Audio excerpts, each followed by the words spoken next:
자, 이어서 빛의 반사에 대해서 보도록 할게요. 자, 빛의 반사라는 건 또 무엇이냐라는 거예요. 앞에서 배운 거는 이제 직진한다, 합성한다, 분산시킨다, 뭐 이런 거 배웠죠, 그렇죠? 직진은 쭉 가는 거다. 그 다음에 분산은 뭉쳐있던 빛을 각각의 색깔의 빛으로 어떻게 나눌 수 있다, 이거고요. 그 다음에 합성은 다시 어떻게 합칠 수 있다는 거 배웠어요. 그래서 물체의 색이 어떻게 보이는지 봤는데, 자, 지금 이제 해야 될 건 뭐죠? 빛의 반사입니다. 자, 반사라는 건 어떻게 되는 거냐? 반사는 튕겨나가는 현상인데 어느 경우에 일어나게 되냐? 바로 진행하던 매질이 바뀌는 경우입니다. 매질이 바뀌게 되면요, 무조건 그 빛 중에 일부만이라도, 전부 반사할 수도 있겠지만 일부만이라도 반사가 꼭 일어나게 된다는 거 까먹지 마세요. 그래서 우리가 물로 봤을 때, 공기에서 물로 진행할 때 우리가 뒤에서 배우겠지만 굴절한다 배우지만 거기서 일부는 또 반사가 일어납니다. 그렇게 되니까 그렇게 좀 참고하시면 될 것 같아요. 자, 반사라는 것인데, 반사라는 건 그러면 어떻게 일어나는 거냐라고 했을 때, 반사가 막 일어나는 게 아니라 뭐에 의해서 일어난다? 반사의 법칙에 의해서 요거에 딱 맞춰서만 일어나게 돼요. 자, 그럼 반사의 법칙이라는 게 뭐냐면, 예를 들면 여기 지금 반사면이라고 써 있는데 이게 바로 뭐냐? 거울 같은 거라 생각하면 돼요. 자, 거울을 향해서 어떤 일정한 빛을, 입사광선 어떤 빛을 쐈어요. 쐈더니 어떻게 부딪힌 다음에 어떻게 하고 있습니까? 튕겨 나오고 있네요. 그렇죠? 자, 그러면 들어간 빛의 입사광선, 반사돼서 튕겨 나온 광선을 반사광선이라고 했을 때 그 반사된 점이 있겠죠. 반사면에. 그 반사면에서 어떻게요? 수직으로 이은 어떤 임의의 선, 이걸 뭐라고 하냐면 법선이라고 합니다. 알겠죠? 법선은 항상 어떻게요? 반사면과 몇 도를 이룬다? 90도를 이룬다는 사실 절대 까먹지 말고요. 그 다음에 이 법선을 그린 다음에 우리가 어떻게 입사광선과 법선이 이루는 각을 입사각, 반사광선과 법선이 이루는 각을 반사각이라고 각각 얘기하게 되어 있습니다. 알겠죠? 그래서 각각을 얘기할 때, 우리가 각도를 얘기할 때 항상 누구 기준이라는 거? 법선 기준이라는 말 사실 까먹지 마세요. 왜 그러냐면은 간혹 가다가 이런 학생들이 있어요. 그거 좀 이따 할까요? 좀 이따 할게요. 자, 그 다음에 이렇게 했을 때 요 입사각의 크기하고요 반사각의 크기는 항상 어떻다? 같다라는 겁니다. 항상 같다요. 항상 같다. 즉 예외가 있다 없다? 없어요. 100% 항상 성립됩니다. 이거는 알겠죠? 성립이 안 되는 경우가 없어요. 반사는 항상 100% 성립이 됩니다. 입사각과 반사각의 크기 항상 같아. 자, 요렇게 얘기하는 게 중등과정이에요. 고등과정에서 이런 얘기도 합니다. 사실은 입사광선과 반사광선과 법선은 한 평면상에 있다. 원래 요거까지 얘기해야지만 반사의 법칙이긴 해요. 알겠죠? 그러나 여러분들이 머릿속에 꼭 넣어야 되는 건 얘입니다. 알겠죠? 입사각의 크기하고 반사각 크기는 항상 어떻다? 같다. 요 사실인데, 아까 잠깐 하려고 했다가 만 얘기 할게요. 바로 뭐냐면 이렇게 반사면이 있는 상태예요. 그런데 여기다가 빛을 이렇게 쐈습니다. 쐈더니 와가지고 어떻게 이렇게 반사했어요. 했을 때 요때 요 이루는 각이 얼마래? 30도라고 합니다. 그렇다면은 반사각은 몇 도니? 라고 묻는 문제가 나옵니다. 자, 이렇게 했을 때 여러분들이 가끔가다 이런 학생들이 있어요. 들어가는 게 입사한 게 30도네? 그럼 반사하는 게 몇 도? 30도요. 그냥 이렇게 말하는 학생들이 있는데 그러면 큰일 난다는 얘기입니다. 항상 뭘 그려라? 법선을 그려야 돼요. 몇 도 이루는? 90도 이루는. 알겠죠? 그러면 입사각의 크기는 요거거든요. 입사각이 얼마? 60도가 되겠고요. 입사각의 크기는 뭐랑 똑같다고? 반사각의 크기랑 같으니까 반사각 몇 도라는 거? 60도라는 사실이에요. 알겠죠?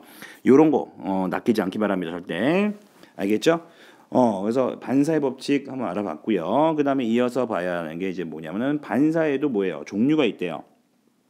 즉 반사가 일어나는 것들도 어떻게 막 일어나는 게 아니라 어떤 원리에 의해서 일어나고, 그 다음에 어떻게 반사가 되냐 모양이 좀 다른데, 그게 바로 뭐가 있다? 정반사라는 거하고 난반사라는 게 있다라는 겁니다.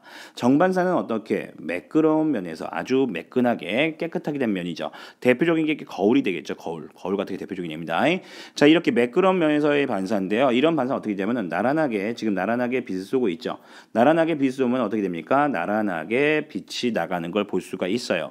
자, 이렇게 나가는 게 바로 뭐다? 이게 정반사입니다.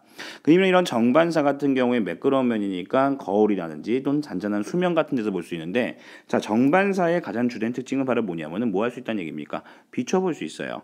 즉 뭐냐면 내가 어떤 사물을 바라봤더니 거기를 통해서 내 얼굴이 비쳐 보여요. 그럼 뭐가 일어났다는 얘기입니까? 정반사가 일어났다는 얘기예요. 알겠죠? 요 사실 까먹지 마시고요. 정반사 일어났을 때는 항상 어떻습니까? 지금 보면 법선 그려가지고 입사가 반사가 마찬가지 입사가 반사각, 아이고 참 그림이 그런데 좀 잘 보기 바랍니다. 입사가 반사각 이렇게 했을 때 이게 항상 같은 거 볼 수가 있죠. 그래서 반사의 법칙이 성립이 됩니까? 예, 반사의 법칙이 성립됩니다. 예. 그래서 반사의 법칙이 성립이 되는 걸 확인할 수 있어요. 알겠죠? 이렇게 알아볼 수 있으니까 참고하시면 되겠고요. 자, 이제 뭐냐면은 난반사라는 게 나옵니다. 난반사는 뭐냐면은 거친 면에서의 반사, 즉 울퉁불퉁한 면에서의 반사라고 생각하시면 돼요. 그래서 지금 여기 보면은 울퉁불퉁한 면이들이 막 나와 있죠, 그렇죠? 여기에 지금 내가 나란하게 빗을 썼는데 지금 반사된 빛들이 어떻습니까? 모양이 각각 제각각이 되죠. 제각각으로 튕겨나가는 걸 볼 수 있어요. 그러다 보니까 얘는 어떻게 비춰볼 수가 없거든요. 그래서 비춰볼 수 없는 거 대표적인 게 뭐가 있습니까? 종이 같은 경우에 내 얼굴 안 비쳐 보이죠. 그 다음에 영화관 스크린이라든지 그 다음에 여러분이 보는 노트, 그 다음에 뭐 여러 가지 대부분의 그 물체들 비춰볼 수 없는 것들은 다 난반사라고 생각하면 됩니다. 난반사인데, 자, 이 난반사가 일어났을 때 우리가 뭔 생각하기 쉬우냐면 지금 반사되는 방향들이 각각 제각각이다 보니까 어머, 얘는 반사의 법칙이 성립이 안 되는 거 아닌가? 이런 생각하기가 쉬워요. 알겠죠? 그러나 이 반사의 법칙은 여기서도 성립이 됩니다. 알겠죠? 내가 아까 분명히 앞에서 얘기했습니다. 반사의 법칙은 100% 성립이 된다라고요. 알겠죠? 그러면 어떻게 성립이 됩니까? 자, 그림이 잘 그려질지 안 그려질지 모르겠는데 잠깐만요. 좀 확대 좀 해서 그릴게요. 자, 보면은요, 이때 반사면은요 항상 요 울퉁불퉁한 면에 대해서 접선 방향입니다. 그리고 이 반사면에 대해서 뭐예요? 수직인 선, 법선을 그리면요 요각이랑 같아요. 그래서 입사가 반사가 같고요. 마찬가지입니다. 여기도 반사면을 이렇게 접선으로 그려보면요 여기도 접선에서 법선 그리면 입사가 반사가 같고요. 마찬가지입니다. 여기도 반사면이 이렇게 될 거고요. 법선 그렸을 때 입사가 반사가 크기가 같습니다. 그래서 각각의 입사가 반사각이 다를 뿐이지 그 내에서 한 어떤 입사광선과 반사광선이 이루는 입사가 반사각 크기는 항상 어떻습니까? 같은 걸 볼 수가 있어요. 알겠죠? 이렇게 다시 축소해 볼까요? 자, 이렇게 해서 일어난다는 거 사실을 확인해 볼 수 있습니다. 알겠죠? 그래서 여기도 반사의 법칙 성립한다 한다. 반사의 법칙이 성립이 안 하는 경우는 절대 없습니다. 알겠죠? 요거 까먹지 마세요. 알겠죠? 까먹지 말도록 하시고요. 그 다음에 정반사하고 난반사를 비교하는 가장 큰 특징, 비춰볼 수 있느냐, 비춰볼 수 없느냐. 요거 좀 구분하시면 좋을 것 같습니다. 그래서 일반적인 물체에서 반사는 난반사라는 사실 이렇게 좀 까먹지 마시고요. 그 다음에 난반사 같은 경우에 어떻게 여기서 어느 방향에서 보든 다 똑같은 모양이 보입니다. 대표적으로 영화관 스크린 생각하시면 되는데 영화관에 가서 내가 영화를 볼 때 어느 자리에 앉던 간에 영화 장면은 다 똑같이 보이죠? 그런 얘기를 하고 있는 겁니다. 알겠죠?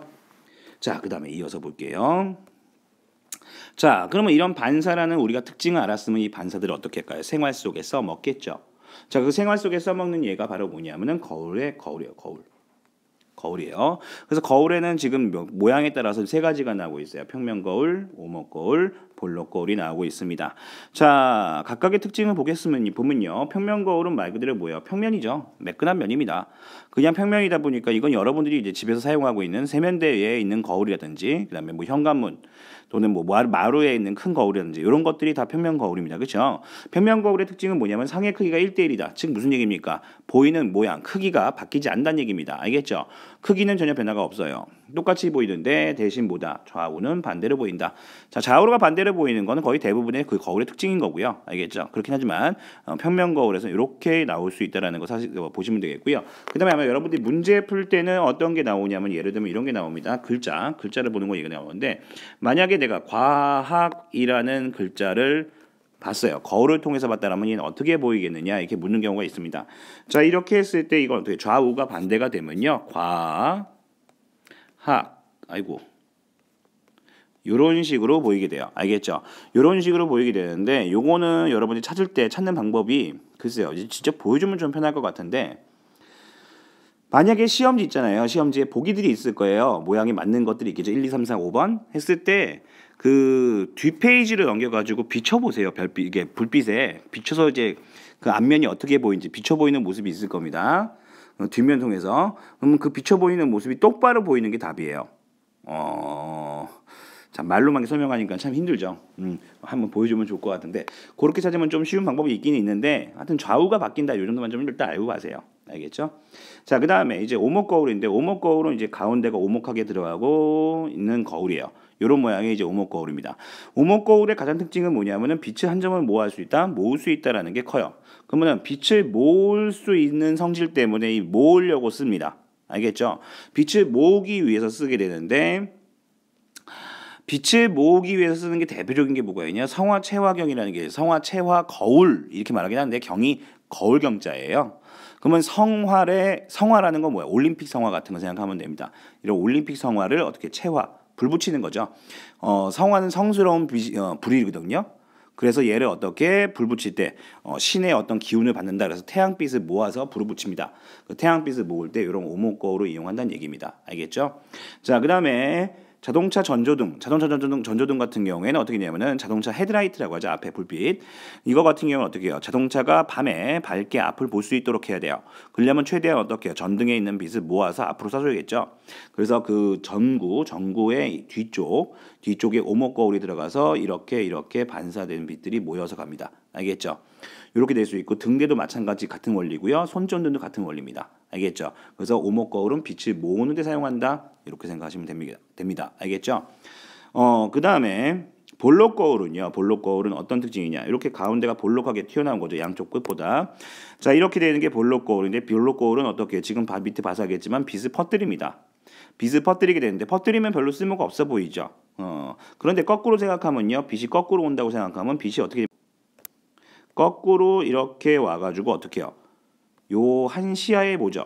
즉 뭐냐면 이만큼의 넓은 시야를 한 번에 볼 수가 있다라는 겁니다. 알겠죠? 그래서 어떻게 된다? 시야를 넓게 볼 수 있다라는 특징이 있어요. 그러면 시야를 넓게 볼 수 있다 보니까 어디에 쓰이냐? 자동차의 사이드 미러라고 하죠. 측면 거울.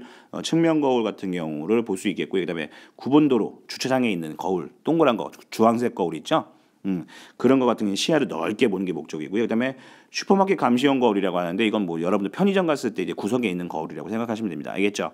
이런 것들이 이제 뭐냐면 시야를 넓게 볼 수 있기 때문에 그러기 때문에 사용되는 거울이다. 이렇게 생각하시면 돼요. 그래서 오목거울은 빛을 모으는 데 사용하고 볼록거울은 시야를 넓게 볼 수 있는 데 사용한다. 이렇게 좀 알고 있으면 아마 외우기가 좀 더 쉽지 않을까. 이렇게 생각이 되고요. 그 다음에 이제 오목거울이라든지 볼록거울이라든지 이런 걸 통해서 상을 작동하는 게 나오고 학교에서 배우실 겁니다. 그리고 위치에 따라서 어떻게 되는지가 배우게 되는데 그 상의 위치, 그러니까 물체가 어디냐에 따라서 상이 어떻게 맺게 되느냐. 요거는요. 어떤 식으로 그리는 방법은요. 그건 뒤에서 다시 한번 따로 하나 찍도록 할게요. 그렇게 보겠고요. 여기서는 이제 뭐냐면은 여러분들이 위치에 따라 상이 어떻게 보이게 되는지를 좀 암기할 수 있도록 간단히 정리를 좀 한번 해줄게요. 오목거울 기준으로 할게요. 이거 오목거울입니다.